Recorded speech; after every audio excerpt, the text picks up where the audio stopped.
Bueno, entonces hoy voy a terminar esta primera parte básica del curso de ecuaciones diferenciales ordinarias, hablando de modelos matemáticos con ecuaciones diferenciales que se aplican en algunos problemas elementales de la mecánica de Newton, como es el sistema masa-resorte con amortiguamiento, y también en su análogo eléctrico, que son los circuitos RLC. Entonces voy a ver estos dos ejemplos. Modelos masa resorte con amortiguamiento, o sea, masa resorte con amortiguamiento, y modelos de circuitos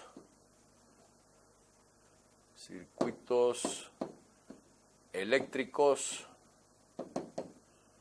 con resistencias,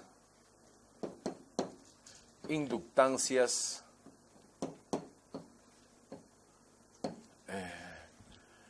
que son bobinas, y capacitancias.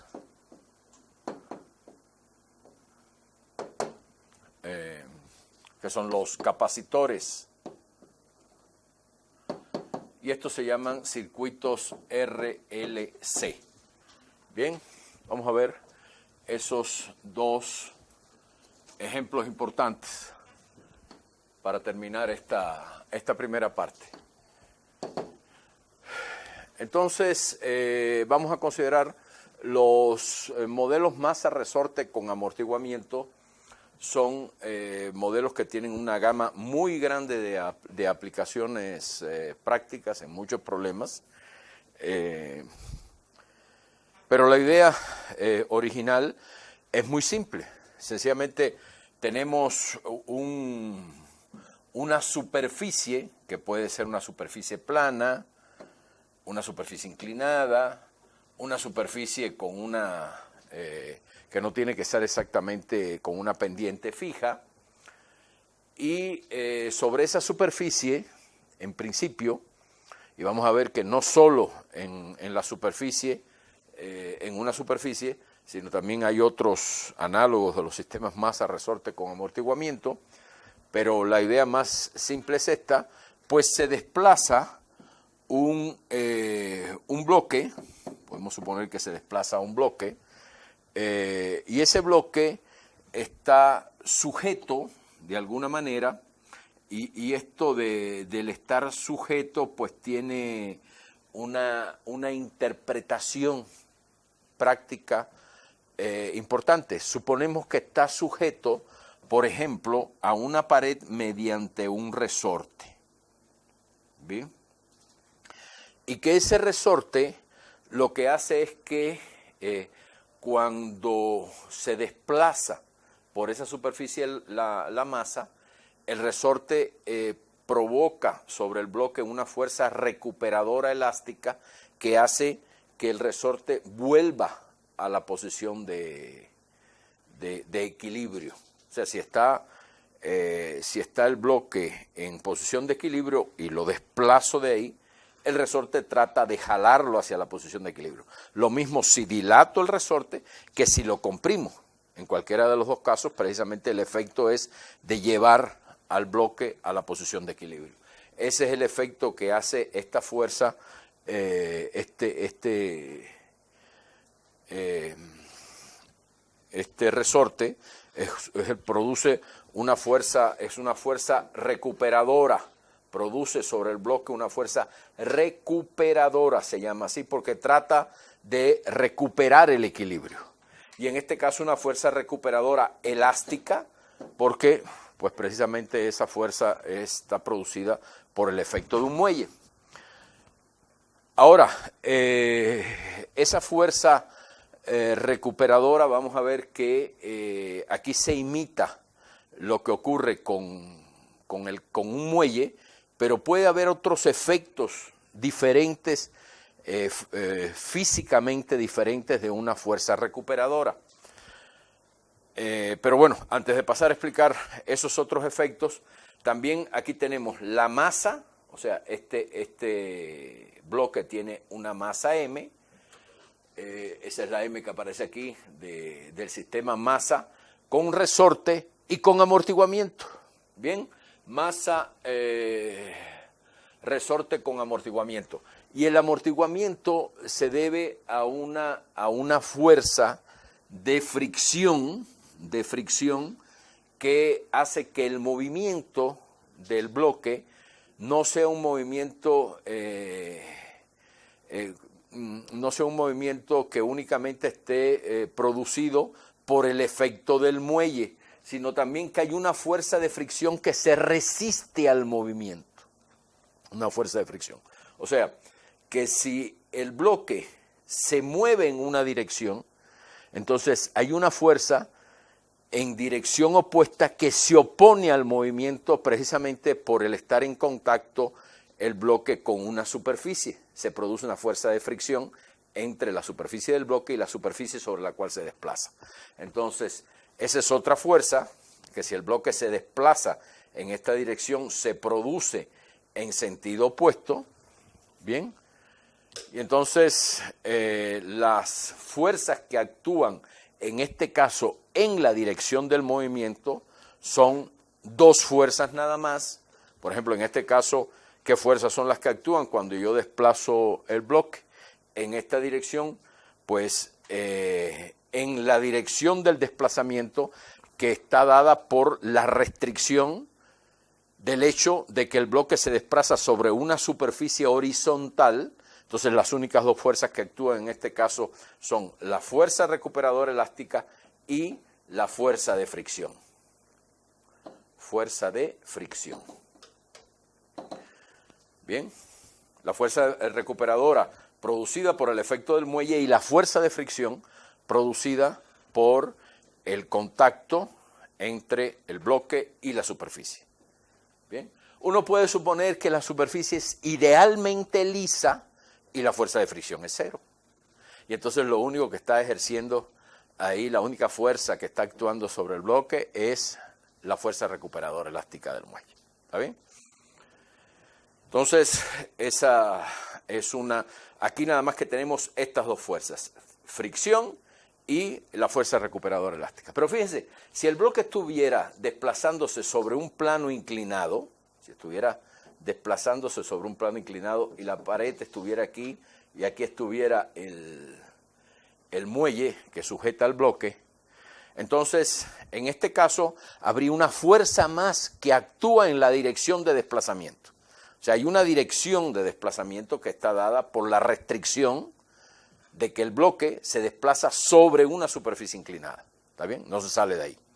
Entonces, por lo tanto, en este caso yo lo único que tengo que describir la resultante de todas las fuerzas que actúan sobre el bloque. Y efectivamente hay una fuerza recuperadora elástica también. Vamos a ponerle aquí fuerza recuperadora elástica. ¿Está bien? Puede haber una fuerza de fricción producida por la interacción del bloque con la superficie sobre la que se desplaza. También hay una fuerza de fricción. Pero además, en este caso, como el bloque tiene una masa M, cosa que no está afectando en el caso anterior, como el bloque tiene una masa M, entonces a esa masa M se le asocia una fuerza que es el peso, que va dirigido en dirección perpendicular a la base de esta pendiente, y por lo tanto, la componente del peso, si este ángulo se llama teta, la componente del peso en la dirección del desplazamiento es otra fuerza que está actuando también sobre el bloque. ¿Está bien? Y es una fuerza que va en dirección del desplazamiento. ¿Está bien? Es una fuerza que va siempre en dirección del desplazamiento. Si yo supongo, por ejemplo, que la dirección positiva del desplazamiento es hacia abajo, entonces esta fuerza actúa siempre en esa dirección. ¿Está claro? Mientras que las otras dos fuerzas, la fuerza recuperadora elástica y la fuerza de fricción, dependen de la dirección en que se desplace el objeto. Esa es una característica importante. Entonces, aquí hay una fuerza más que es la componente del peso. componente del peso en la dirección tangente a la superficie.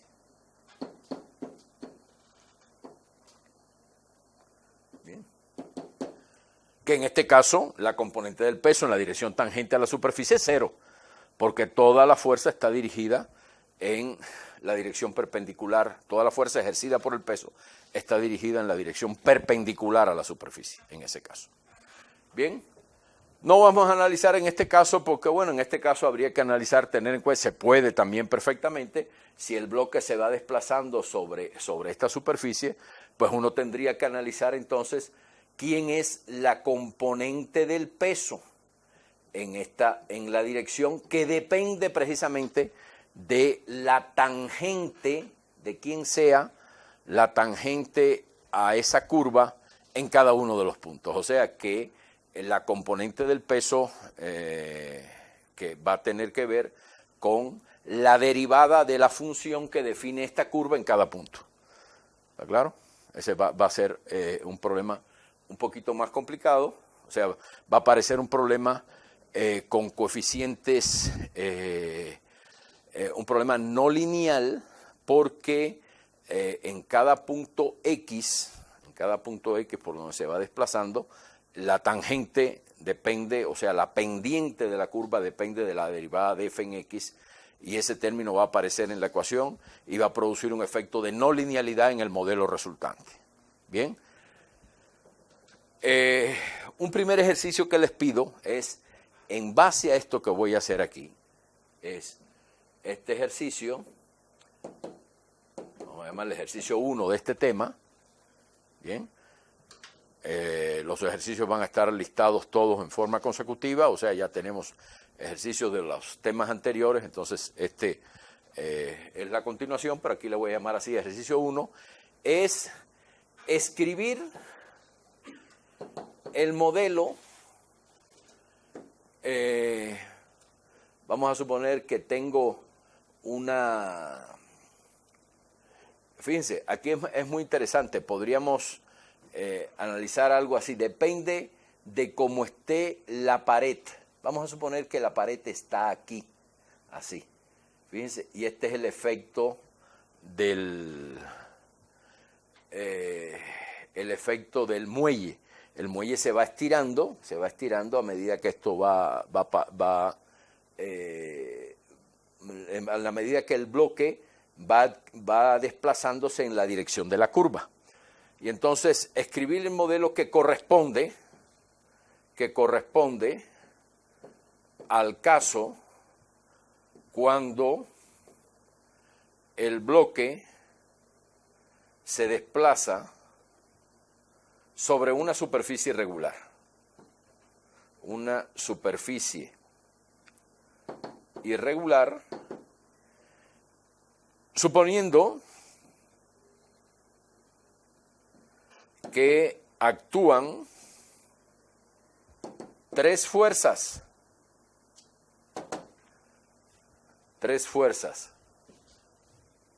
La primera de ellas es la componente del peso en la dirección tangente a la superficie, porque es la dirección de movimiento, en la dirección tangente a la superficie,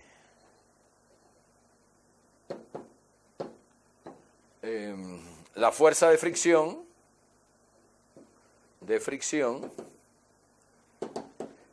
y la fuerza recuperadora elástica.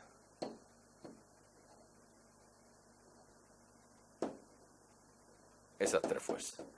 ¿Cómo quedaría en este caso el modelo?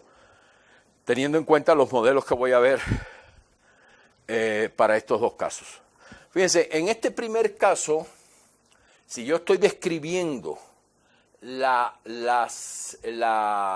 el modelo que corresponde a la segunda ley de Newton aplicado a esta situación, entonces, si yo considero, vamos a considerar en este caso, que tengo una posición de equilibrio, vamos a suponer que tengo una posición de equilibrio para el bloque. Bien, una posición de equilibrio para el bloque. ¿Cuál es esa posición de equilibrio? La posición en que el bloque no se desplaza. ¿Está claro? La posición en que el bloque no se desplaza. Entonces, en esa posición de equilibrio, la longitud del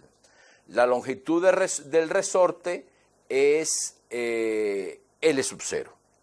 Bien, uno va a considerar, fíjense, en estos sistemas donde uno aplica la segunda ley de Newton, estamos considerando el bloque como una partícula, y por lo tanto cuando hablamos no estamos considerando el efecto masivo del bloque, o sea el volumen del bloque, sino cuando consideramos que es un sistema masa-resorte con amortiguamiento, pues lo que consideramos es que toda la masa está concentrada en el centro del bloque y la longitud es como si tuviera un resorte que va del centro del bloque hasta la pared, del centro del bloque hasta la pared, y esta longitud que corresponde al estado de equilibrio, esta longitud que corresponde al estado de equilibrio, es decir, cuando el bloque no se mueve, le vamos a llamar L sub 0. Esa es la longitud del resorte en el estado de equilibrio. Bien, y entonces una de las cosas que tenemos que hacer es seleccionar la variable importante. ¿Qué significa cuando hablamos aquí de desplazamiento? ¿Qué significa el desplazamiento en este caso? Bueno, podemos hablar de desplazamiento con respecto al origen, desplazamiento con respecto al origen, a este punto, que lo podemos poner como origen de coordenadas. Los desplazamientos los vamos a suponer positivos en esta dirección, aunque pensando en el origen de coordenadas uno pensaría que el desplazamiento positivo está en esta dirección, lo puedo considerar en la dirección contraria por comodidad, aunque también puedo considerar que es negativo en esta dirección el desplazamiento. Eso no hay problema ninguno, todo depende nada más de cómo interpretemos los resultados que se van a obtener. Y entonces en este caso, la fuerza de fricción, si le llamo X en T a la posición del bloque en un instante de tiempo T dado, o sea, en este caso el muelle estaría estirado, bien, por ejemplo, y entonces le voy a llamar XT a la longitud esta completa, a esta longitud completa, es el espacio recorrido por el centro de masa del bloque con respecto a este origen en el instante de tiempo T. Bien, esa es la posición del centro de masa del bloque en el instante de tiempo T. Eso es precisamente X en T. Entonces, en ese caso, la fuerza recuperadora elástica es algo que depende precisamente de la posición y que según la ley de Hooke, y aquí es donde se aplica la física, según la ley de Hooke, para los resortes, para desplazamientos pequeños con respecto al equilibrio, o sea, quiere decir, cuando esta longitud es pequeña, entonces esa fuerza es proporcional con una cierta constante,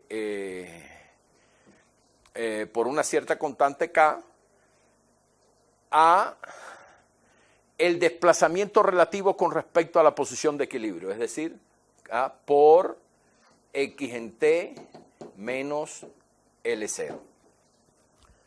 Esa es la expresión de esa fuerza, y la fuerza va dirigida en sentido opuesto al desplazamiento.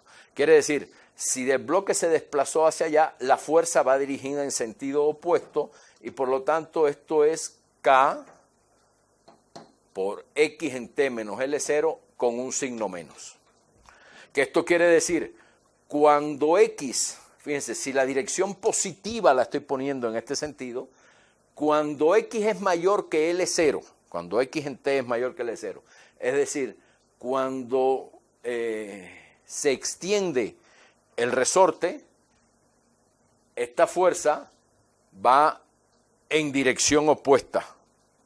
En ese caso es una fuerza que actúa en forma negativa porque trata de restituir el bloque a su posición de equilibrio.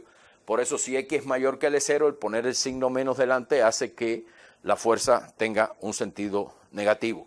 Mientras que si X es menor que L0, o sea, si está contraído el resorte, o sea, si estuviera desplazado el bloque hacia la derecha, en ese caso este término es negativo y la fuerza va a actuar en sentido positivo para llevar el bloque a la posición de equilibrio y por eso ese es el efecto que hace el signo menos. Entonces, ese es el comportamiento de la fuerza recuperadora elástica, mientras que la fuerza de fricción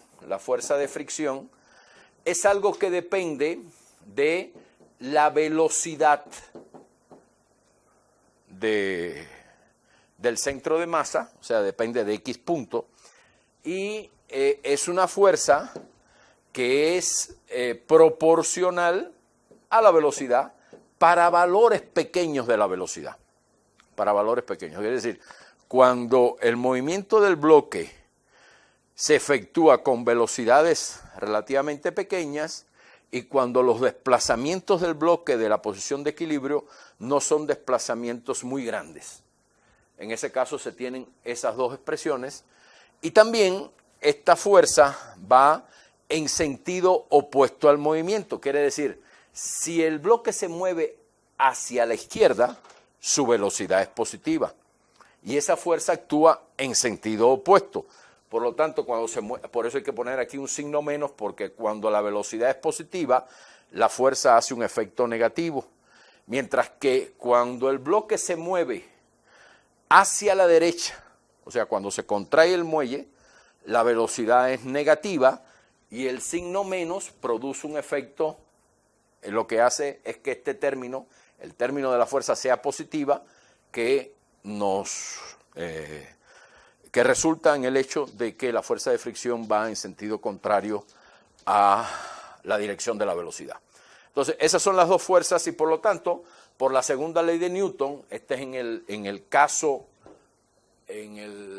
este caso, que es el caso 1, este caso vamos a llamarle caso 2, en ese caso, pues, el modelo sería que la masa, por la aceleración, que es la segunda derivada del desplazamiento con respecto al tiempo, bien, es igual a la fuerza recuperadora elástica, que es la que está actuando ahí, menos L0, más la fuerza de fricción, que es de la forma Cx punto T. Bien. Se dice que este movimiento es forzado, bueno, o amortiguado, si existe además una fuerza externa que esté actuando sobre el bloque, que es independiente de la fuerza de fricción y de la fuerza recuperadora elástica. Esa fuerza externa está actuando en función del tiempo nada más. Si la fuerza externa es idénticamente cero, se dice que el movimiento es libre. Es un sistema masa-resorte con amortiguamiento libre y si hay una fuerza externa, se dice que el movimiento es forzado. ¿Bien? O sea, el término libre y forzado son términos que aparecen en la física y el concepto de libre significa que tenemos una ecuación homogénea, porque no tiene término independiente, una ecuación lineal homogénea, mientras que el término forzado significa que se tiene una ecuación no homogénea. ¿Está bien? Vamos a suponer, por ejemplo, primero el caso del movimiento libre. En el caso del movimiento libre, esta ecuación se convierte en m por x2 punto en t, lo voy a denotar así indistintamente, las derivadas las voy a denotar en esta forma o en esta forma, más k por xt, bueno, voy a ponerlo de esta forma, más C por X punto en T, más K por XT, menos L0 igual a 0. Esa es la ecuación del movimiento libre. Y ahora lo que se hace, ¿qué cosa es? Lo que se estudia se estudian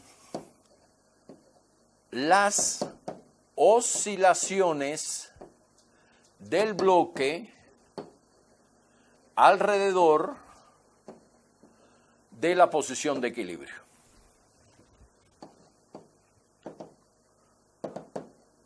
De equilibrio de este sistema. ¿Y qué significa un estado de equilibrio o una posición de equilibrio para el sistema?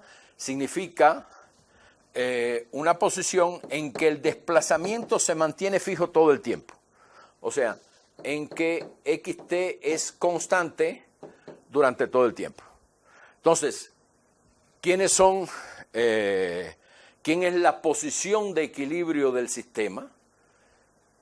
Pues la posición de equilibrio del sistema corresponde al caso cuando el bloque no se mueve. En el caso cuando el bloque no se mueve, si la X es constante, entonces X punto es 0, X segundo es 0 y me queda que K por XT menos L0 es 0. O sea, la única posición de equilibrio que tiene este sistema es cuando XT es igual a L0. O sea, cuando el muelle está distendido de manera tal de que el bloque se encuentra parado, sin movimiento. ¿Bien? Y ahora lo que se hace es estudiar el sistema alrededor de esta posición de equilibrio. ¿Qué quiere decir? Estudiamos soluciones del sistema que sean de la forma L0 más Y en T.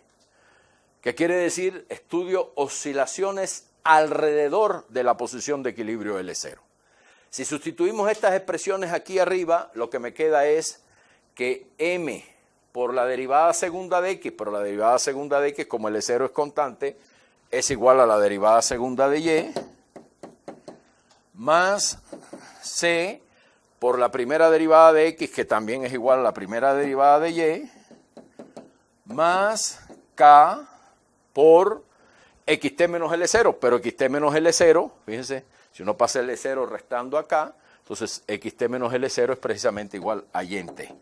Quiere decir, obtengo para Y, que son las oscilaciones o los desplazamientos del sistema alrededor del equilibrio, y ahora lo que me está interesando nada más, Y, lo único que está denotando es esta distancia, fíjense. Si nos vamos aquí al modelito, Y está denotando, pues, esta distancia. No, perdón, ¿dónde está?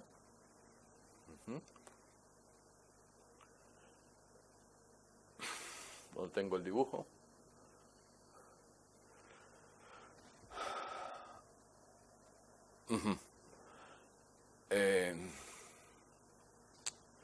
Aquí el dibujo está un poquito enredado, lo voy a reescribir aquí de nuevo.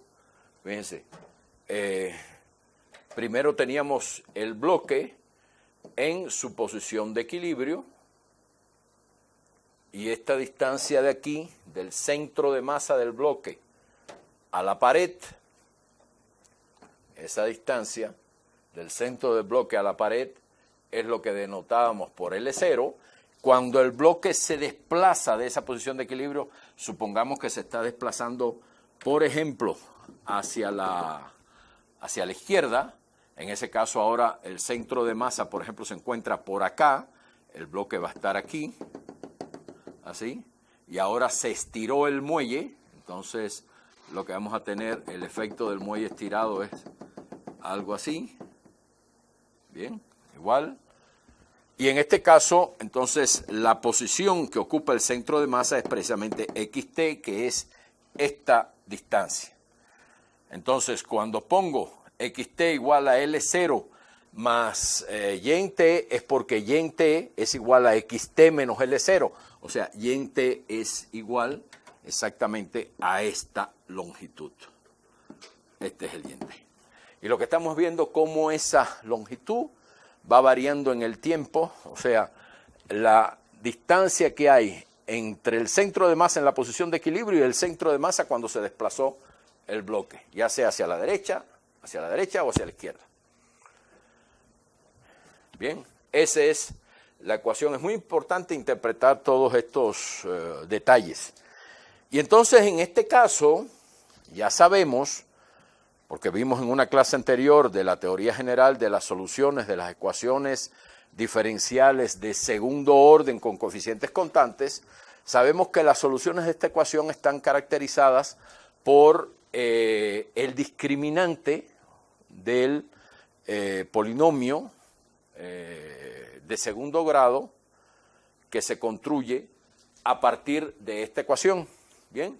Que es el polinomio m por lambda cuadrado, se sustituye la segunda derivada por lambda cuadrado, más c por lambda más k igual a 0. Las raíces de este polinomio son lambda 1, 2, son dos raíces, igual a menos b, o sea, menos c, más menos raíz cuadrada de c al cuadrado, menos 4mk, dividido por 2m. Esa es la forma general de los dos raíces que tiene esta ecuación. Una para el signo más es lambda 1, para el signo menos es lambda 2. Y entonces aquí se analizan tres casos. Recuerden que analizábamos tres casos. El caso cuando el término de aquí adentro era c al cuadrado menos 4mk es estrictamente positivo. Cuando c al cuadrado menos 4mk es estrictamente negativo. Y el caso cuando c al cuadrado menos 4mk es igual a 0. Analizamos estos tres casos. Entonces, en el primer caso, se tiene que lambda 1 y lambda 2 son raíces, fíjense, si este término de aquí es estrictamente positivo, quiere decir que c al cuadrado es mayor que 4mk, es lo que pasa aquí, entonces esta raíz cuadrada va a ser menor que c. Por lo tanto, cuando tome menos c más esto, va a quedar un número negativo. Y cuando tome menos c menos esto, queda otro número negativo. En este caso, las dos raíces, lambda 1 y lambda 2, son estrictamente negativas. Lambda 1 y lambda 2 son estrictamente negativas. Y en ese caso, este es el caso 1, después vamos a ver aquí el caso 2 y el caso 3. En el caso 2, lo que vamos a tener que lambda 1 y lambda 2 son raíces complejas conjugadas, porque en este caso, si esto es negativo, entonces aquí aparece i por la raíz cuadrada de 4mk menos c al cuadrado. Y en este caso, lambda 1 es igual a lambda 2 y se tiene una raíz doble, cuando c al cuadrado es igual a 4mk. Bien, en esos tres casos ya habíamos discutido cómo se expresan las soluciones de la ecuación. La solución general de la ecuación, de esta ecuación. Al obtener la solución general de esta ecuación, vamos a llamarle a la primera ecuación esta que tuvimos aquí, vamos a llamarle ecuación A, y a esta ecuación, que es la ecuación para las desviaciones pequeñas alrededor del estado de equilibrio, le vamos a llamar B. Esto es una situación muy simple, pero yo estoy explicando algo que es parte del análisis que se hacen con todos los modelos en general de ecuaciones diferenciales, en particular ecuaciones diferenciales ordinarias. Entonces, en ese caso, para la ecuación B, la solución general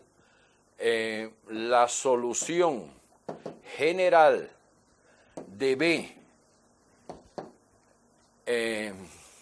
en los casos 1, 2 y 3 se escribe en la forma, ¿cuál?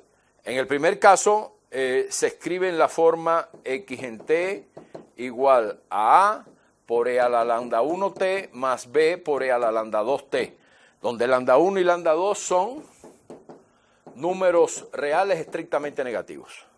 En el segundo caso se escribe de la forma x en t igual a una constante por E, perdón, se escribe como E elevado a la parte real, en el caso en que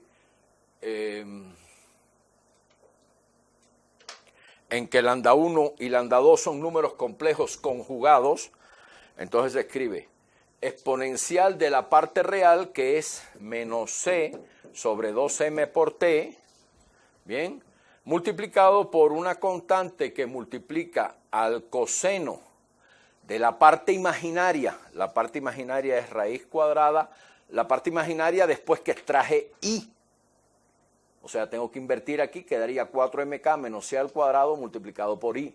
Fuera de la raíz cuadrada, entonces quedaría raíz cuadrada de 4mk menos c al cuadrado sobre 2m por t más otra constante b. A y b son arbitrarias, depende de las condiciones iniciales que pongamos sobre la posición y la velocidad del bloque, y entonces más b por seno de raíz cuadrada de 4mk menos c al cuadrado sobre 2m por t.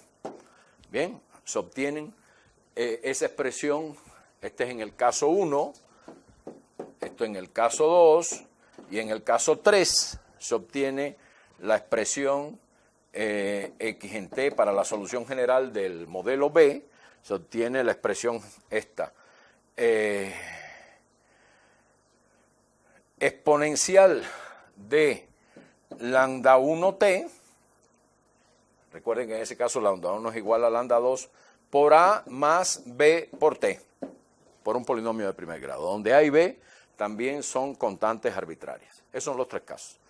Y entonces ahora, como estamos hablando de un problema físico concreto, tenemos que interpretar el significado de este tipo de soluciones. O sea, estas son las soluciones no para X, sino para Y en T. ¿Bien? Para Y en T. Para obtener la solución para X tendríamos que añadirle a Y en T L0, porque recuerden que XT es L0 más Y. ¿Bien? Y entonces, ¿qué quiere decir? ¿Cómo se interpreta cada una de estas soluciones? Interpretación física. Pues la interpretación física en este caso es que en el caso 1, si se saca del equilibrio al bloque del estado de equilibrio, se toma una condición inicial desplazada del estado de equilibrio y el bloque se suelta, o sea, se suelta con velocidad cero o con cualquier velocidad, entonces vamos a elegir A y B de manera de que se satisfagan esas condiciones iniciales. Pero en esencia, lo que está ocurriendo es que cuando t tiende a infinito, estos términos exponenciales tienden a cero decreciendo, porque lambda 1 y lambda 2 son negativos estrictamente. Entonces, lo que quiere decir que en ese caso, si yo saco al bloque del equilibrio, el bloque no va a oscilar, sino va desplazándose. Cuando t tiende a infinito, se va desplazando hasta recuperar su posición de equilibrio. ¿Bien? Eso es lo que va a hacer. No hay oscilación, porque las exponenciales tienden a cero decreciendo. O sea, y en t, que denota, repito, y en t, que denota precisamente la distancia entre la posición del centro de masa del bloque en movimiento y la posición del centro de masa del bloque en equilibrio, esta distancia va tendiendo a cero, amortiguándose, sin oscilación alrededor de la posición de equilibrio. Entonces, este caso, en el caso 1, el bloque tiende a ir hacia su estado de equilibrio muy rápidamente, porque es a una velocidad exponencial, muy rápidamente, una velocidad exponencial decreciente, muy rápidamente, sin oscilar alrededor del equilibrio.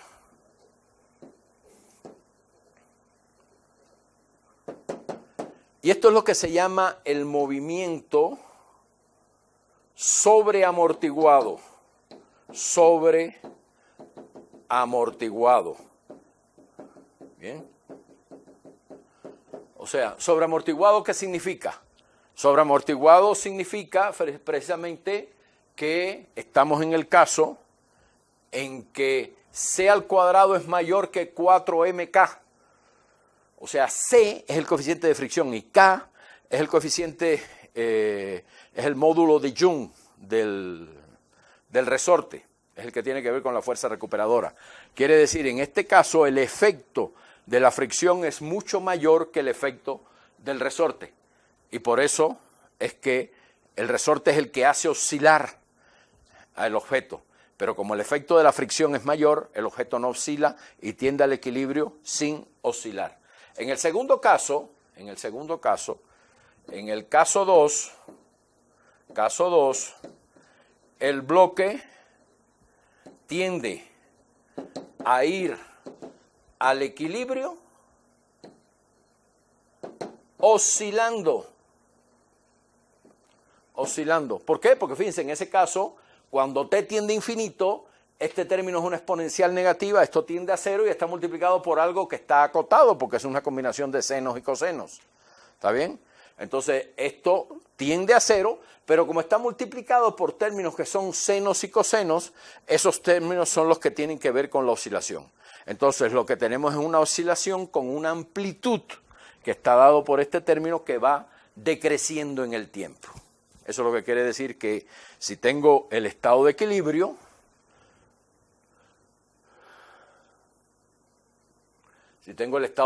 aquí, en ese caso, cuando yo alejo del estado de equilibrio el centro de masa del bloque, el bloque empieza a oscilar alrededor del estado de equilibrio con una amplitud que va disminuyendo en el tiempo hasta que cuando t tiende a infinito se detiene. ¿Está bien? Y este es el caso de que se llama movimiento subamortiguado.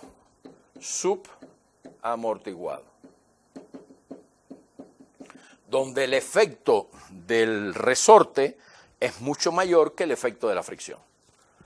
Bien. Y por último, tenemos el tercer caso, en el caso 3. ¿Qué es lo que ocurre? En el caso 3, lambda 1, recuerden, es negativo. Bien.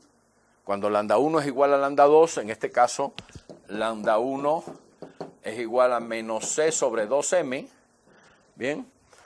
En ese caso, este término tiende a cero, pero para valores pequeños del tiempo,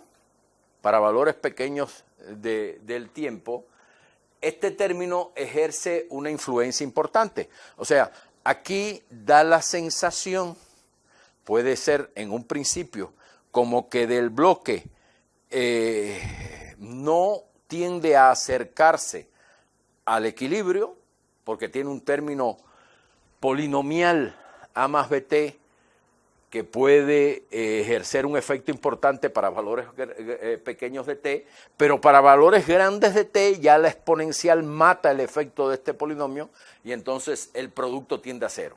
Quiere decir, al principio no se ve claramente, primero, no hay oscilación, pero al principio no se ve claramente que tienda el bloque al equilibrio, sino puede mantenerse alejado del equilibrio, pero cuando el tiempo se hace muy grande, ya la amplitud de la oscilación, que viene dada preponderantemente por el término exponencial de lambda 1t con lambda 1 negativo, va tendiendo a cero.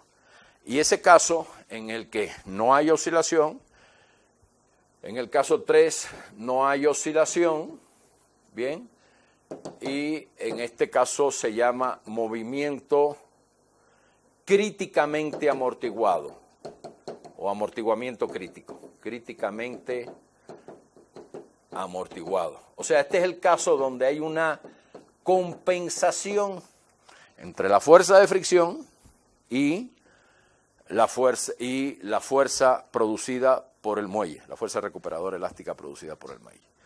sea, cuando el coeficiente de fricción es del orden de la raíz cuadrada del módulo de Young. En ese caso se produce ese movimiento amortiguado. Entonces, con esto se hace un análisis completo del comportamiento del sistema físico basándonos en la interpretación de las soluciones de la ecuación diferencial. ¿Está bien? Si uno quiere ver el efecto de una fuerza externa, pues entonces uno tiene que resolver la ecuación no homogénea asociada, para lo cual se pueden emplear los métodos que vimos de cómo se resuelven las ecuaciones homogéneas, encontrando primero una solución particular de la ecuación no homogénea y a esa ecuación particular agregándole la expresión general de la solución de la ecuación homogénea. O sea, se encuentra una solución particular y se le agrega cualquiera de estos términos dependiendo del caso en que estemos. Y para obtener una solución particular de la ecuación no homogénea, cuando tengo un forzamiento F en T, o sea, una fuerza externa que depende únicamente del tiempo, se utilizan los métodos que comenté en una clase anterior, ya sea el método de variación de parámetros o el método de coeficientes indeterminados. Bien, no voy a ver eso ahora. Lo que quería comentar, que en este caso 1, en este primer caso, se puede ver otra interpretación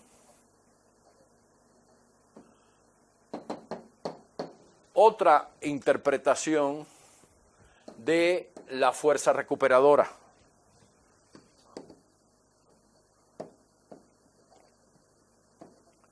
Por ejemplo, cuando tengo, en lugar de un sistema masa-resorte con amortiguamiento, cuando tengo un péndulo, supongamos que tengo esto aquí y tengo un péndulo que está sostenido por una cuerda no elástica, vamos a suponer que esta cuerda no puede aumentar ni disminuir su longitud, y entonces tengo colgado el péndulo, tengo colgado una masa M sobre el extremo del péndulo. Entonces igual, si uno quiere construir la ecuación de movimiento del péndulo, o sea, ¿qué pasa con el péndulo cuando yo lo saco de su posición de equilibrio? Fíjense que de la misma manera que en el primer caso la restricción para el movimiento era un plano horizontal, en el segundo caso era un plano vertical para el bloque, ahora para el péndulo la restricción del movimiento es una circunferencia, porque estoy suponiendo que esta longitud, vamos a llamarle L, se queda constante durante todo el movimiento. Entonces eso quiere decir que al desplazarse esto del equilibrio, pues únicamente puede moverse alrededor de una circunferencia de radio L. En todo tiempo, esta longitud va a ser L. ¿Está bien? Y entonces, cuando yo desplazo del equilibrio este objeto, por ejemplo, desplazo del equilibrio la masa y la pongo aquí, en ese caso, lo que tengo que ver quiénes son todas las fuerzas que actúan en la dirección tangente al movimiento. Y el balance de esas fuerzas es lo que me da la segunda ley de Newton. El balance de esas fuerzas me conduce a una ecuación. En ese caso, si este ángulo es, por ejemplo, θ, entonces las fuerzas que van a estar aquí funcionando son el peso, este es el peso, si la masa es m, el peso es m por g, bien, y en ese caso la fuerza en la dirección tangente, esta sería la dirección tangente, es esta componente. Esta es la componente en la dirección longitudinal con la cuerda que sostiene a la masa, esta sería la componente en la dirección longitudinal, y esta la fuerza en la dirección tangencial, o sea, esta es la fuerza en la dirección normal al desplazamiento, pero esta fuerza se está contrarrestando con una reacción que ejerce el sistema sobre la masa, precisamente por la ley de Newton, la tercera ley de Newton de acción y reacción. Y entonces esta fuerza, se produce una fuerza igual y en sentido contrario que compensa esta, y por lo tanto por eso es que el movimiento se produce solamente a lo largo de esta circunferencia, porque si esta fuerza no se produjera, habría una resultante de las fuerzas en la dirección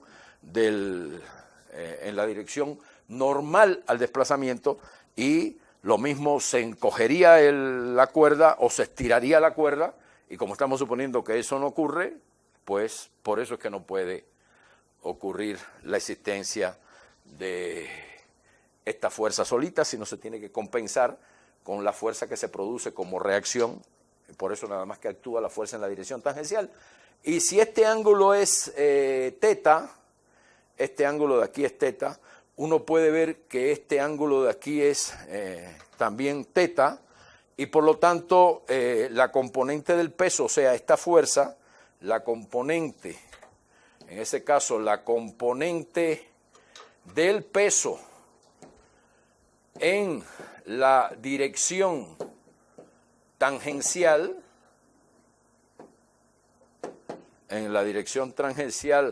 a la circunferencia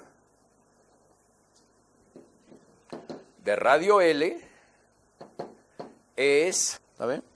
mg por seno de este ángulo. Este ángulo de aquí es teta, se puede ver de relaciones trigonométricas muy simples, que este ángulo de aquí es igual a este ángulo de acá, y este lado, que es un cateto de este triángulo rectángulo, es mg, que es la hipotenusa, por el seno de teta.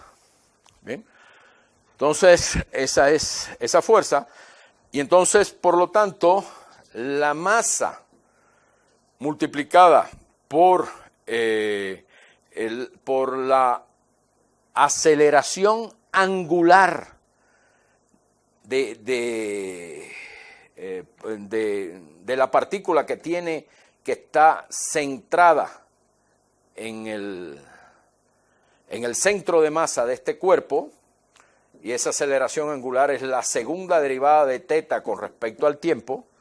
Aquí el ángulo, la medida de desplazamiento es una medida angular, no es una medida longitudinal, bien, es una medida angular, y entonces esta es la resultante de todas las fuerzas, y la resultante de todas las fuerzas es igual a las fuerzas, esto es precisamente un balance de fuerzas, es igual a, aquí hay que describir todas las fuerzas que están actuando sobre esta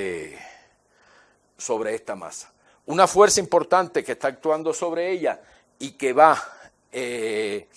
es una fuerza recuperadora. En este caso, esto es una fuerza recuperadora porque va en sentido opuesto al desplazamiento.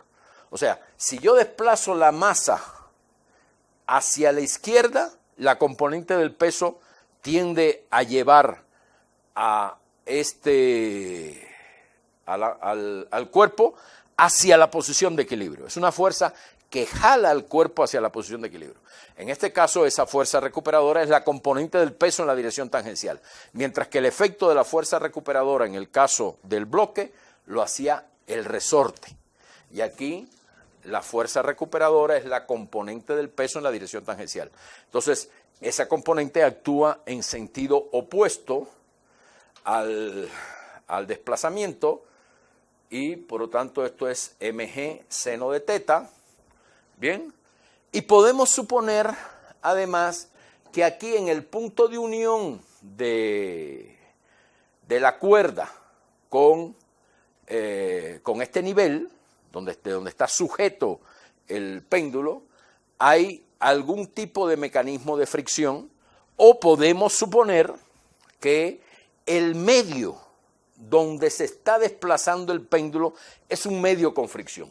Por ejemplo, podemos suponer, fíjense, que aquí tengo una vasija con agua, así, ¿bien? Y que esta parte de arriba es la tapa de la vasija. Entonces, aquí adentro hay agua.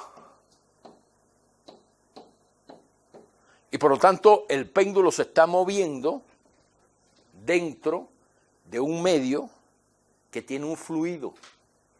Y al moverse hay una fricción provocada por la presencia del fluido.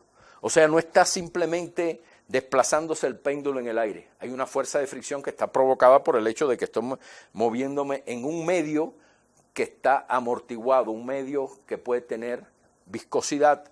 Y en ese caso podemos suponer también que esa fricción es un término que es proporcional a la velocidad. O sea, es de la forma K por d θ dt, proporcional a la velocidad angular. Bien, y se llega a esta ecuación que sería el análogo de la ecuación que acabamos de ver para el caso 1. La única diferencia es que en esta ecuación la variable es θ en t, es la función incógnita, y la variable θ en t aparece de forma no lineal, porque en lugar de, ¿cuál es la diferencia con el modelo anterior?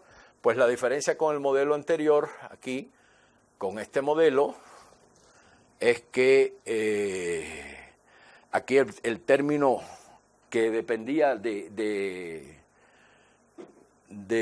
desplazamiento longitudinal es lineal con respecto al desplazamiento, mientras que el término que corresponde aquí al desplazamiento angular, que es este, es no lineal con respecto al desplazamiento angular, es seno de θ en t.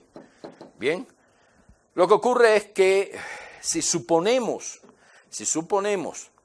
que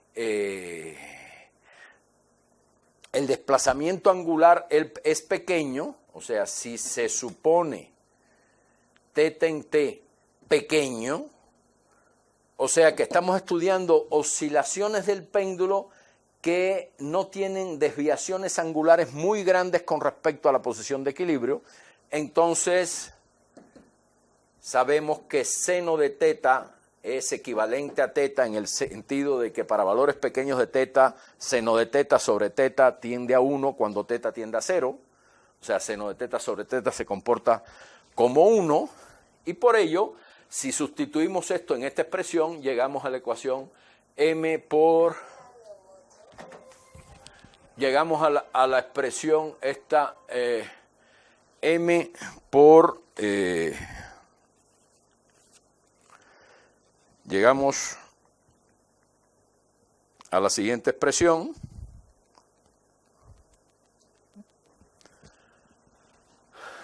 M por la segunda derivada del desplazamiento angular más mg por seno de θt, pero para desplazamientos angulares pequeños vamos a suponer que seno de θ es del orden de θ, entonces aquí aparecería mg por θ en t, y este término que pasa con signo más para acá quedaría k por θ punto en t, todo eso igual a 0, y esta ecuación es una ecuación del mismo tipo que la ecuación para el sistema masa-resorte con amortiguamiento cuando se desplaza sobre una superficie plana, la misma ecuación, y se hace el mismo análisis y se puede hablar de lo que significa un movimiento sobreamortiguado, subamortiguado y críticamente amortiguado. Y un movimiento sobreamortiguado es un movimiento en que si el péndulo está colgando y lo saco de su estado de equilibrio, el péndulo tiende a ir hacia el estado de equilibrio inmediatamente, pero sin oscilar alrededor de él. O sea, se mueve, su amplitud va decreciendo exponencialmente cuando t tiende a infinito. El movimiento es subamortiguado cuando lo que va a ocurrir es que si saco el péndulo de su estado de equilibrio, empieza a oscilar alrededor del estado de equilibrio, disminuyendo cuando t tiende a infinito su amplitud de oscilación hasta que se detiene cuando t tiende a infinito. Bien, entonces es exactamente la misma situación con otra interpretación de lo que significa la fuerza recuperadora elástica. Bien. Entonces, es interesante estudiar este tipo de modelo cuando los desplazamientos son grandes. O sea, cuando no puedo sustituir seno de θt por θt. Y en ese caso, por ejemplo, si no hay fricción en el medio, tenemos esta ecuación nada más sin este término de acá. Nos queda esta sola ecuación, dividimos por m y me queda la ecuación teta segunda en t más g por seno de teta en t igual a 0. Esto es una ecuación no lineal, que es una de las ecuaciones no lineales de oscilaciones de una partícula muy importantes que se estudia. Esta ecuación se estudia también, hay otra ecuación análoga a ella de oscilaciones no lineales,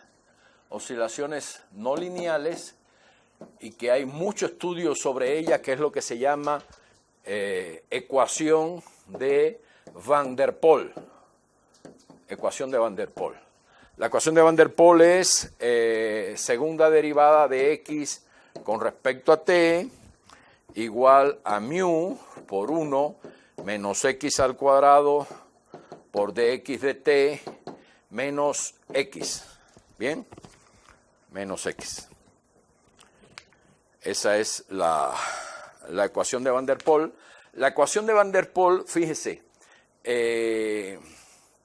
lo que está representando, si este término fuera constante, tendríamos una ecuación lineal correspondiente constante negativo. Por ejemplo, si este término todo fuera una constante k con un signo menos, vamos a poner k positiva con signo menos, o sea, tuviera un término constante negativo delante de la derivada, pues tendría entonces un modelo de sistema masa-resorte con amortiguamiento, donde el efecto del resorte sería el efecto de este término lineal con un módulo de Young igual a 1, mientras que esta K correspondería al coeficiente de fricción del medio. Bien, como este término no es constante, fíjense lo que significa esto. Esto significa que si X es mayor que 1, o sea, cuando yo desplazo mucho el sistema de la posición de equilibrio, entonces este término es negativo y esto hace el efecto de una fuerza de fricción. Pero si X es menor que 1, este término es positivo y va en dirección del desplazamiento. O sea, para desplazamientos pequeños, ese término ayuda al movimiento, pero para desplazamientos grandes lo frena. Esa es la idea de la ecuación de Van der Pol. Y una cosa interesante en la ecuación de Van der Pol es que a diferencia del caso en que pueden producirse oscilaciones en el modelo masa-resorte como amortiguamiento, que es nada más que este caso. En este caso se pueden producir oscilaciones, ¿bien? Y además las oscilaciones van, aquí voy a tener oscilaciones periódicas cuando C sea igual a 0. Cuando C es igual a 0, este término no aparece, y esto es una combinación lineal de senos y cosenos, que es una función periódica con una frecuencia igual a ¿quién? A raíz cuadrada de 4mk sobre 2m, o sea, en este caso el 4 saldría, fíjense, si C es igual a 0 aquí, si aquí hago C igual a 0, este término desaparece, 4 sale, se cancela con el 2, raíz de m sobre m queda en el denominador raíz de m, y todo esto quedaría nada más coseno de raíz de k sobre m por t. ¿Bien? Ese raíz de k sobre m por t es la frecuencia de oscilación. O sea, en el caso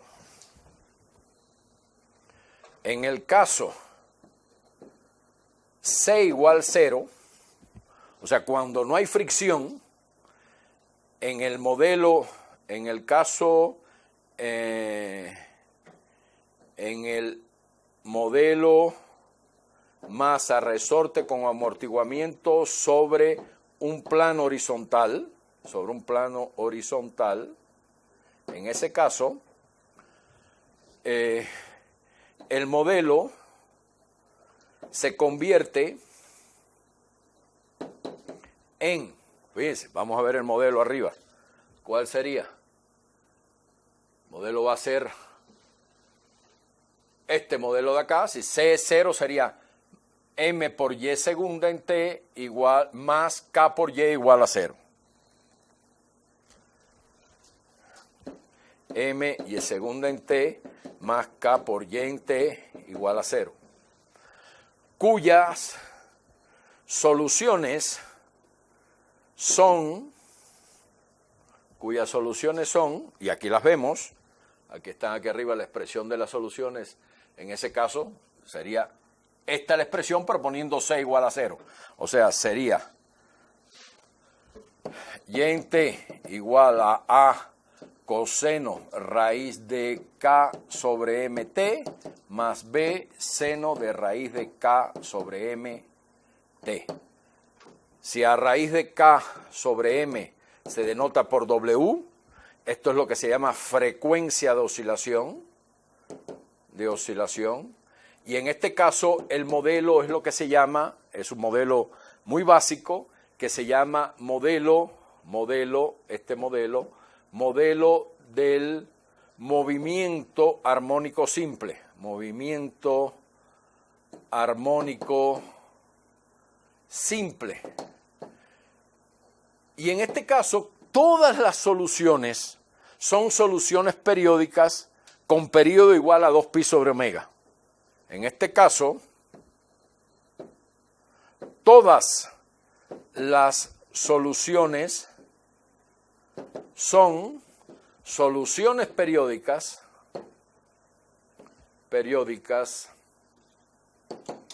con periodo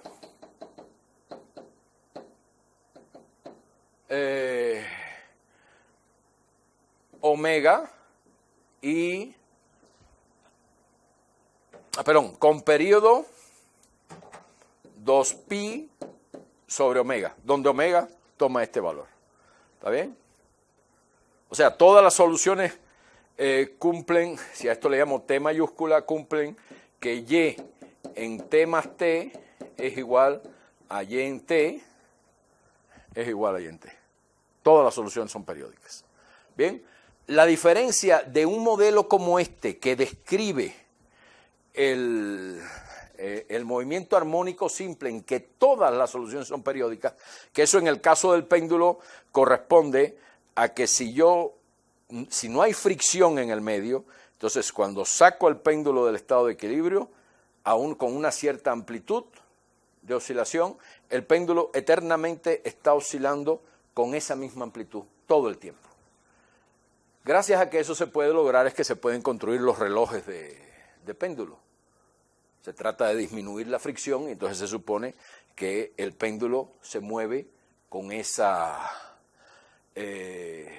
amplitud durante mucho tiempo, hasta que llega un momento en que se detiene, entonces hay que volver a darle una condición inicial para que siga rotando. Y se trata de que la frecuencia de oscilación sea precisamente de 1 segundo, para que vaya marcando el tiempo a medida que, ¿está bien? Que el periodo de oscilación sea 1 segundo, o sea que 2pi sobre omega, y se calcula la longitud con respecto a la masa.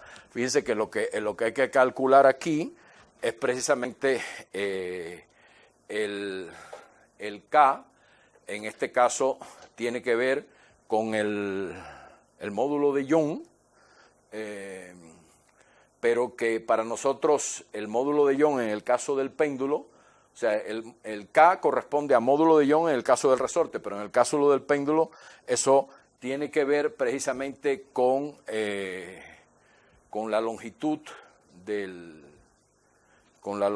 y la masa que cuelga precisamente del péndulo. Entonces hay que calcular quiénes tienen que ser la longitud, la masa que está colgando, etcétera, para que se obtenga una frecuencia de oscilación tal de manera que el periodo correspondiente sea de 1 segundo. Y entonces cada vez que da una oscilación está marcando 1 segundo el reloj y por eso va marcando el tiempo. Bien, pues la diferencia fundamental con el modelo no lineal, nota, la diferencia fundamental fundamental entre este modelo de oscilaciones lineales,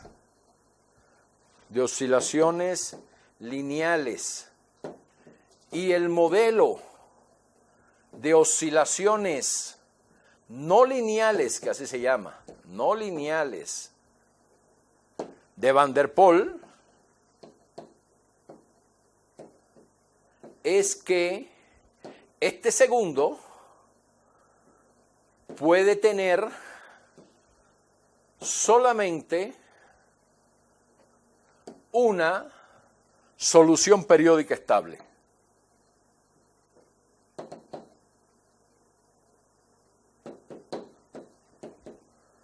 Y eso es muy importante porque, y aquí retomo un comentario relacionado con la modelación. Cuando uno construye un modelo de una situación real, lo importante es que ese modelo tenga una solución típica, característica, que describe la propiedad fundamental que ese modelo está representando.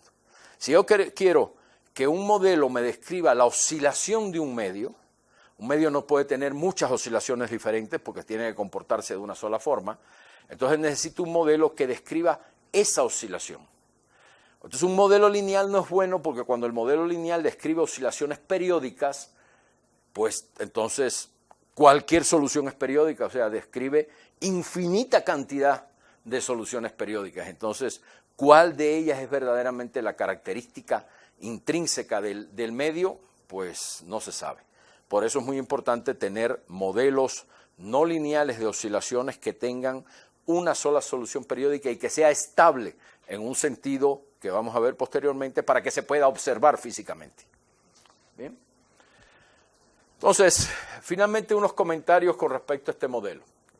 Fíjense, hablamos del caso 2, este es el caso 2.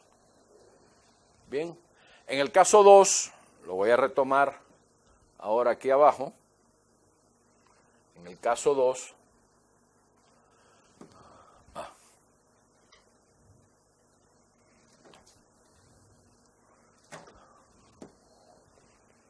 volvamos al caso 2.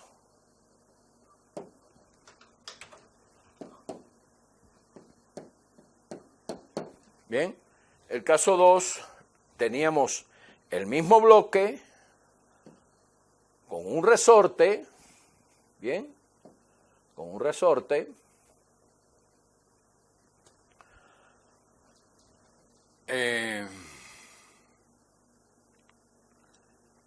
y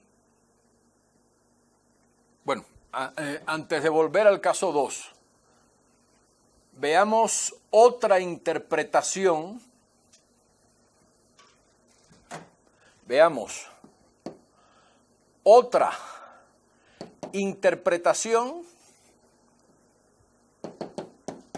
de la fuerza de fricción. Ya vimos una interpretación de la fuerza recuperadora en el caso de un péndulo, que no corresponde a un muelle, sino corresponde a la componente del peso en la dirección del movimiento del muelle. Bien, del movimiento del péndulo, perdón. Y vamos a ver otra interpretación de la fuerza de fricción en el caso del bloque. Y estoy dando todo esto para que se vea la versatilidad que tiene un modelo tan simple de representar situaciones diferentes, interpretando las fuerzas en cada uno de los casos según corresponda. Por ejemplo, si tengo aquí una vasija llena de líquido,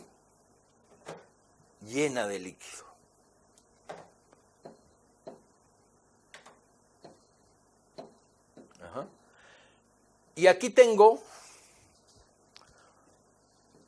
un resorte con una masa colgando. ¿Bien? Y este sistema está oscilando. Yo puedo considerar que, primero, que hay una fuerza recuperadora elástica y que esa fuerza recuperadora elástica tiene que ver con el módulo de Young del bloque. O sea, hay una fuerza recuperadora elástica y hay una fuerza de fricción también. Bien, hay una fuerza de fricción. Y la fuerza de fricción es precisamente, está motivada por la presencia del líquido. El líquido ejerce una fuerza sobre el bloque que se opone al desplazamiento del bloque sobre el líquido. ¿Está claro? O sea, si usted tira una piedra al agua, la piedra no cae de la misma forma que si usted la lanza al aire. La piedra cae, o si la suelta en el aire, la piedra cae con la aceleración de la gravedad, mientras que si usted suelta la piedra en el agua, no se hunde la piedra con la misma velocidad, precisamente porque hay una fuerza de fricción provocada por el efecto del agua sobre la masa que está sumergiéndose en el líquido. Entonces, aquí igual, el sentido de la fuerza de fricción puede ser precisamente el efecto del agua opuesto al movimiento del bloque. Y fíjese, de la misma forma que en el caso 1 el bloque se desplazaba sobre un plano horizontal, en el caso 2 el bloque se desplaza sobre un plano inclinado. Y en el caso 3, que es este sería el caso 3. Caso 3, el bloque se desplaza en una dirección vertical y por lo tanto el peso va a ser una fuerza importante aquí, mg, que actúa completamente en la dirección del desplazamiento. ¿Está bien? Mientras que en el primer caso el peso no actuaba en la dirección de desplazamiento. En el segundo actuaba solo una componente del peso en la dirección de desplazamiento y en este caso el peso completo actúa en la dirección de desplazamiento. Entonces, con respecto a esto, les quiero poner un ejercicio. Ejercicio 2 es construir el modelo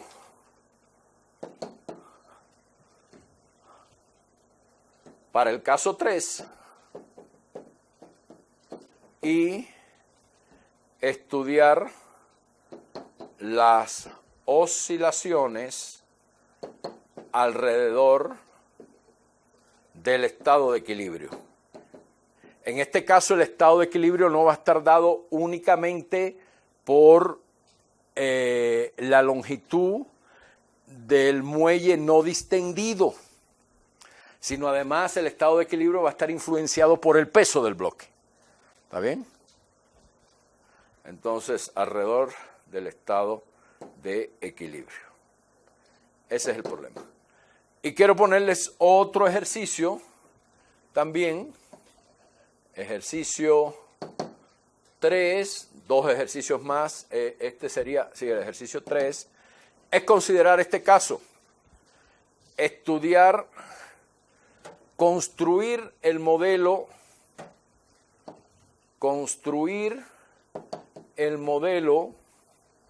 y estudiar sus soluciones en el caso en el caso en que tengo, por ejemplo, un plano inclinado, o podemos poner sencillamente así, tengo una cubeta con agua, tengo un resorte aquí, tengo una masa acá y tengo otro resorte aquí abajo.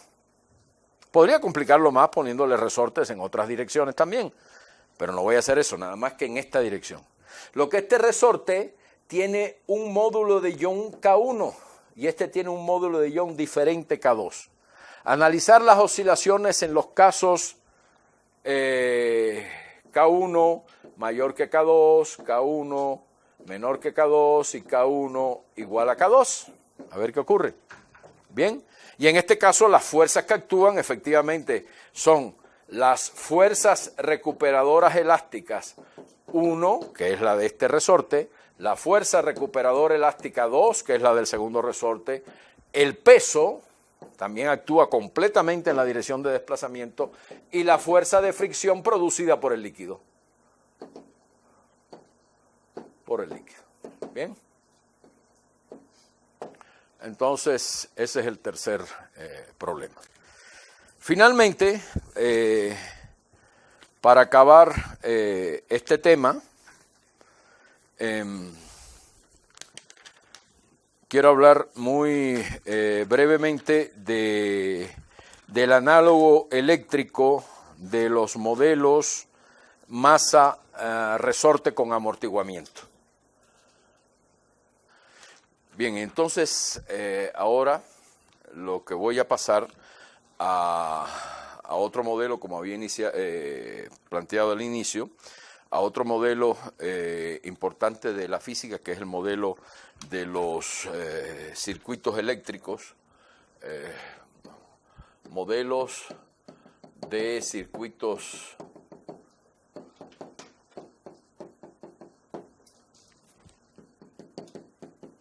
eléctricos simples, que son también los análogos eléctricos de los modelos mecánicos,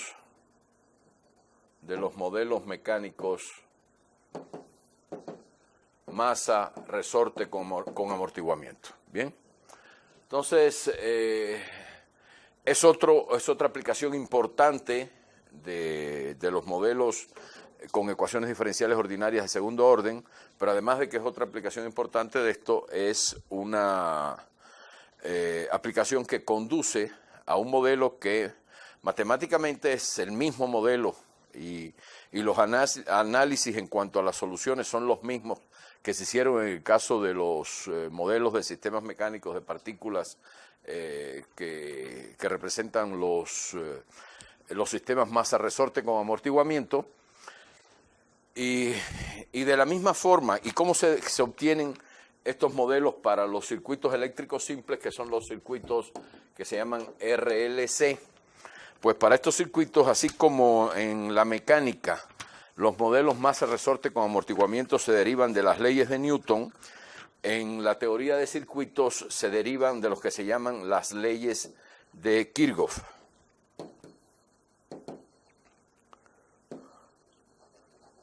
Bien, en todo circuito siempre hay una fuente de energía o una fuente electromotriz que está producida por una batería o un generador. Hay una fuente de energía electromotriz que está producida por una batería o un generador, también se llama, o un generador, bien, y estos circuitos constan generalmente de tres elementos importantes. Los circuitos RLC constan de tres elementos importantes que son las resistencias, los capacitores o condensadores,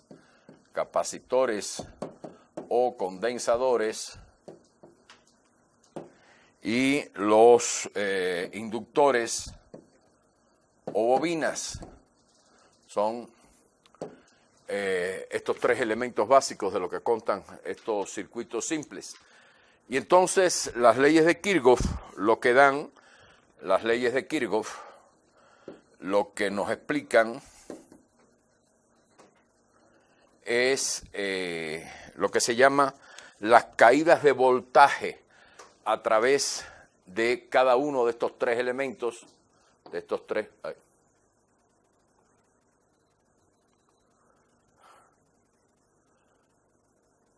las caídas de voltaje a través de cada uno de estos tres elementos de los circuitos. Entonces, las caídas de voltajes, por ejemplo, una de las leyes de Kirchhoff nos dice que la primera, que la caída de voltaje a través de una resistencia,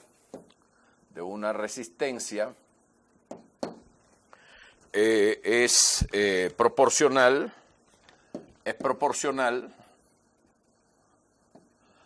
a la corriente corriente que pasa a través de ella, a través de la resistencia de ese circuito. Y esto se expresa con una fórmula muy simple, que es que la caída de voltaje, o sea, la diferencia de voltaje entre los extremos de un circuito debido a la resistencia del circuito, es proporcional a la corriente. Esa constante de proporcionalidad se le llama conductividad del circuito. Si denotamos por V la caída de voltaje debido a las resistencias, entonces V, vamos a poner así, Vres, entonces es una constante en principio multiplicado por I, donde I es la corriente que pasa a través del circuito, a través de la resistencia del circuito. Entonces esta es la corriente, y es la corriente, y Vres es la caída de voltaje a través de la resistencia. Esta constante sigma se le llama conductividad del circuito, y también a veces se expresa generalmente sigma como el inverso. En lugar de considerar a sigma, se considera el inverso de una cierta constante R, que se le llama resistencia. Entonces, la resistencia es el inverso de la conductividad. Bien, entonces esa es la primera fórmula, la primera relación importante para la caída de voltaje a través de una resistencia. Y también se tiene la segunda ley, que habla de la caída de potencial o de voltaje, la caída de potencial, que es también el voltaje. Estoy utilizando todos los términos como se utilizan físicamente, a través de un inductor, o sea, a través de una bobina, de un inductor. Y esta caída de voltaje es proporcional a la tasa de cambio instantánea de la corriente. Es proporcional a la tasa de cambio instantánea de la corriente. Si la corriente que pasa por el circuito la denotamos por I, en general esta I varía con el tiempo. El potencial también es una función del tiempo. Consideramos que las constantes de proporcionalidad son efectivamente constantes, no varían con el tiempo. Entonces, si la corriente la denotamos por I, eso quiere decir que la caída de potencial producido por un inductor, a lo largo de un inductor, a través de un inductor, es proporcional. Hay una constante de proporcionalidad que la vamos a denotar así por L, y esta constante le llamamos inductancia, es la inductancia del circuito, y multiplicado por la variación instantánea, y la variación instantánea de la corriente es la derivada de la corriente con respecto al tiempo. Y esta es la segunda relación importante. Esta es la primera relación importante. La segunda relación importante es esta, que es la caída de potencial a través de un inductor. Esto es la segunda ley de Kirchhoff. Y entonces tenemos la tercera ley que nos da la caída de potencial, o la caída de voltaje, también lo mismo, voltaje, que es potencial eléctrico, a través de un capacitor,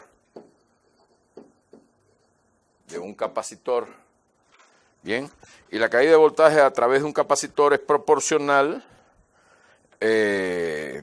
a la carga instantánea, es proporcional a la carga instantánea,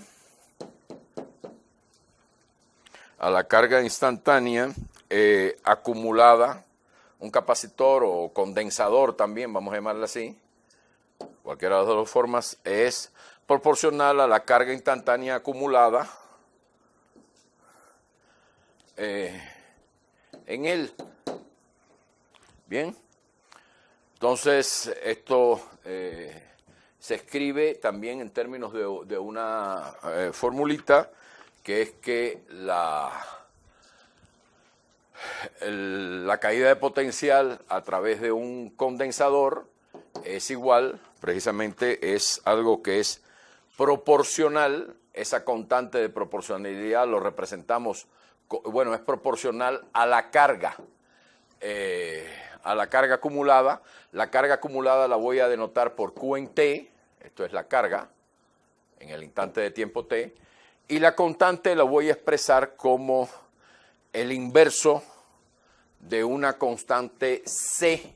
O sea, me conviene expresarla como 1 sobre C, donde esta C es lo que se llama la capacitancia del condensador. Bien.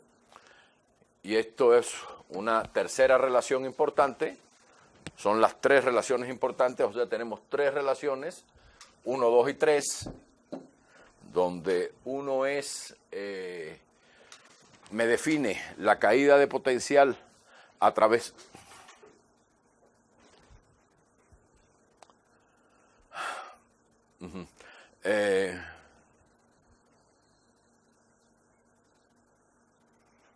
donde 1 me define la caída de potencial a través de una resistencia, 2 la caída de potencial a través de un inductor o de una bobina, y 3 la caída de potencial a través de un condensador. Y entonces hay una serie, igual que en el caso de los sistemas mecánicos, de los sistemas de partículas, que describe la ley de Newton, pues aquí también tenemos una serie de unidades de medidas en las que son válidos estas relaciones. El sistema de unidades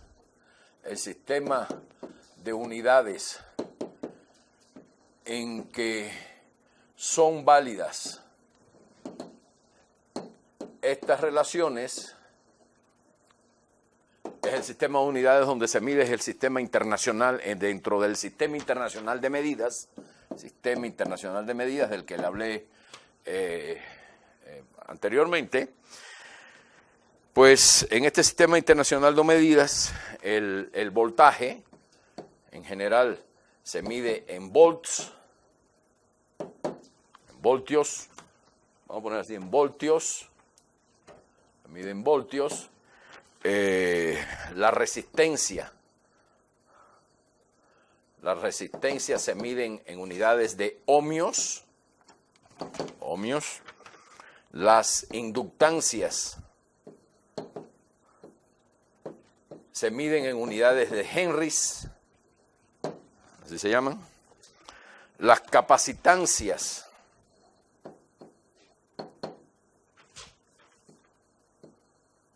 se miden en faradios.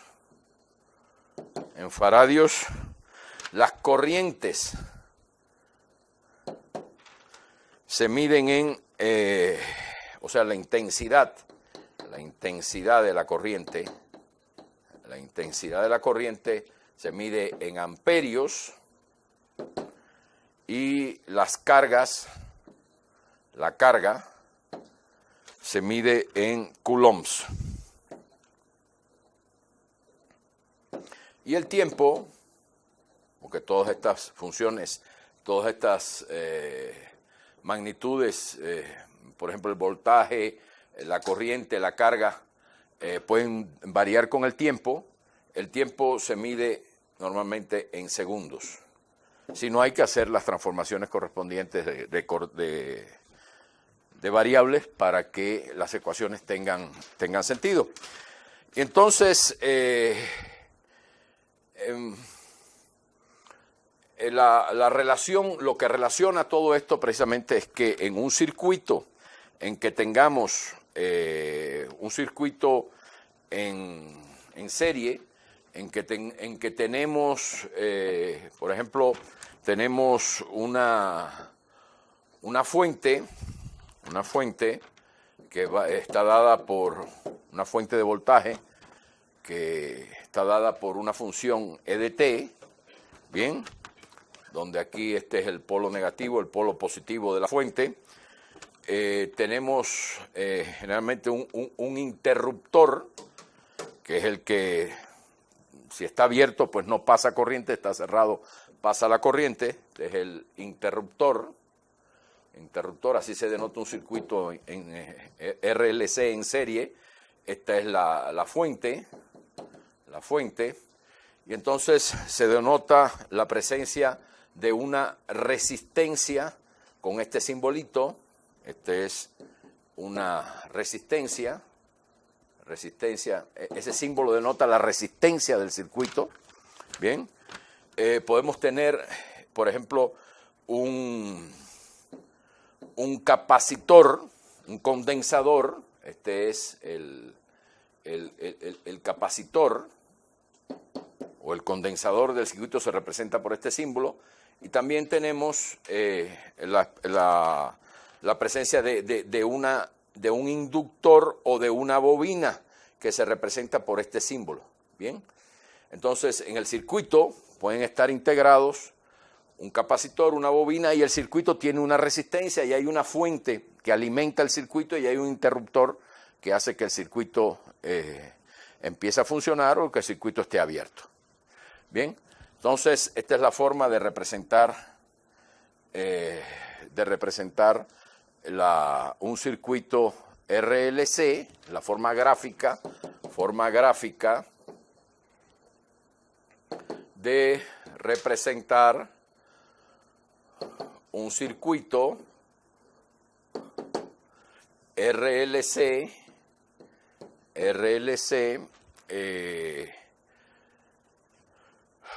un circuito RLC con una fuente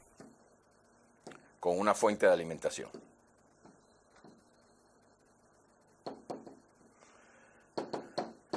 Y entonces el resultado fundamental que se aplica, que es el equivalente a la segunda ley de Newton, en este caso es que la suma algebraica,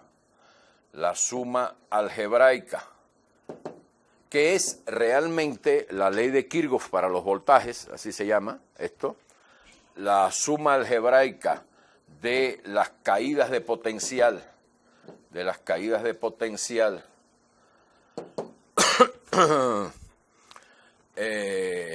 a través de cada uno de los tres elementos de un circuito eléctrico conectado en serie,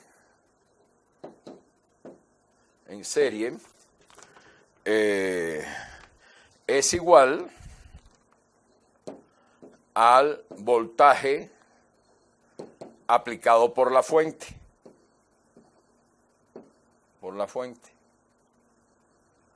Es igual al voltaje aplicado por la fuente.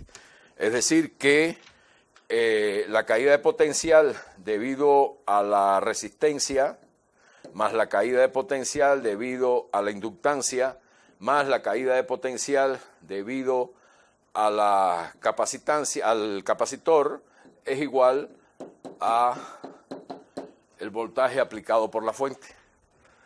Y esa es la ley que corresponde a la segunda ley de Newton para los circuitos.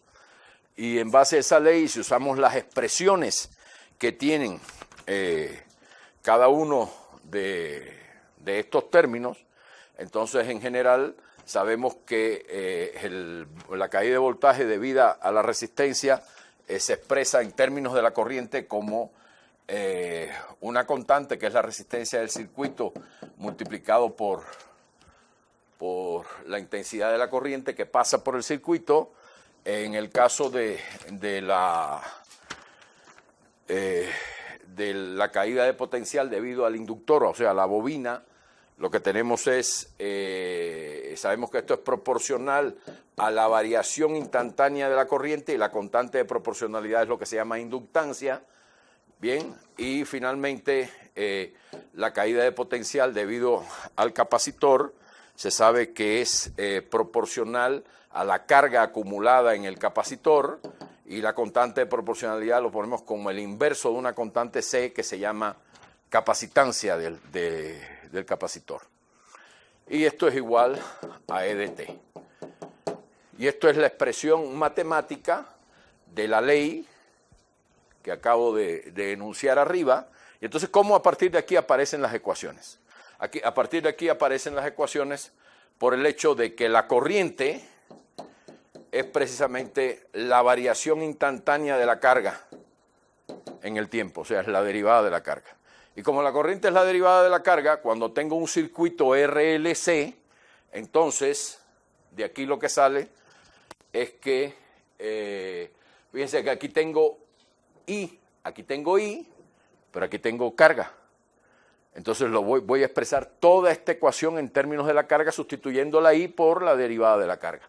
Y entonces lo que tengo es L, voy a expresarlo así, por la derivada de I, pero I a su vez es derivada de Q, entonces aquí me aparece segunda derivada de Q con respecto a T, más R por I, pero I es la derivada de Q, entonces es la derivada de la carga, más más Q dividido por C igual a T.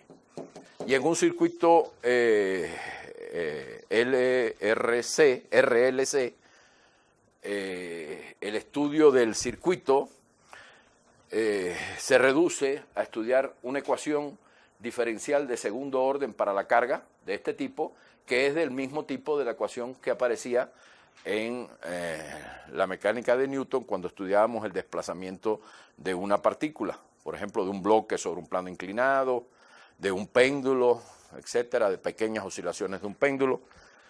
Aparecía lo mismo, lo único que la carga allá correspondería a lo que era el desplazamiento. O sea, en lugar de la carga, lo que tendríamos es precisamente el desplazamiento X. Aquí tenemos la carga como función de tiempo y ya teníamos el desplazamiento como función de T. Fíjense que la velocidad que es la derivada de X con respecto a T, esto es velocidad, corresponde a ¿quién? Es la derivada de Q, y la derivada de Q es la corriente. O sea, la corriente en el análogo eléctrico de un sistema mecánico corresponde a la velocidad, y la aceleración, que es la segunda derivada del desplazamiento con respecto al tiempo, corresponde entonces ¿a quién? Fíjense, la aceleración es la segunda derivada, o sea, sería esto, correspondería a la caída de potencial debido a la inductancia. ¿Está bien? Entonces, esto es, vamos a decir así, la caída de potencial debido a la inductancia.